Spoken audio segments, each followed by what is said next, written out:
Тук съм нагрял едно малко парченце от PTM 7950 на Honeywell, за да видим дали е истинско или фалшиво.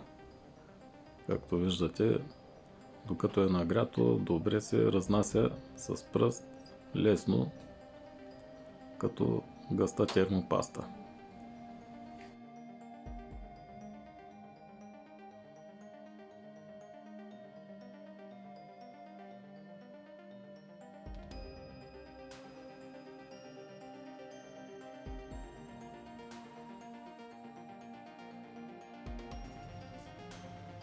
Ето, момчета, това е Honeywell PTM 7950 от Honda.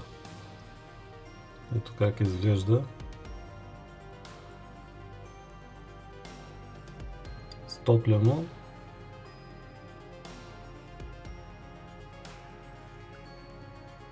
Ето, прилича на паста.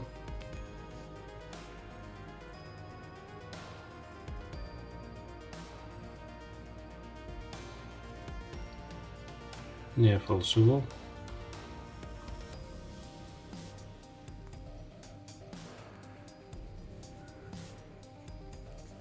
Тук съм го нагрял до около 60 градуса.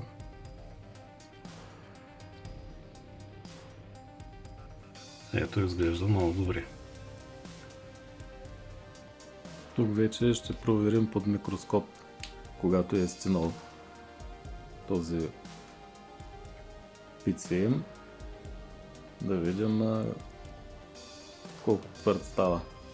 Ето виждате на пръста ми как изглежда. Все едно съм сложил паста на пръста. Ето под микроскоп как се вижда. Вече тук е изстинал и изглежда много добре. И ще го проверим, докато е изстинал, как се справя. Ето, доста трудно се разнася вече. Вижда се, че се променя с температурата.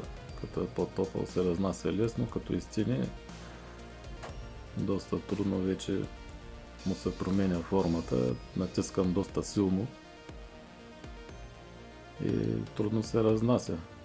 А докато беше топъл, лесно се разнасяше и почти го обирах така от повърхността, а сега много трудно. Все едно някой нормален термопад и не се разнася лесно.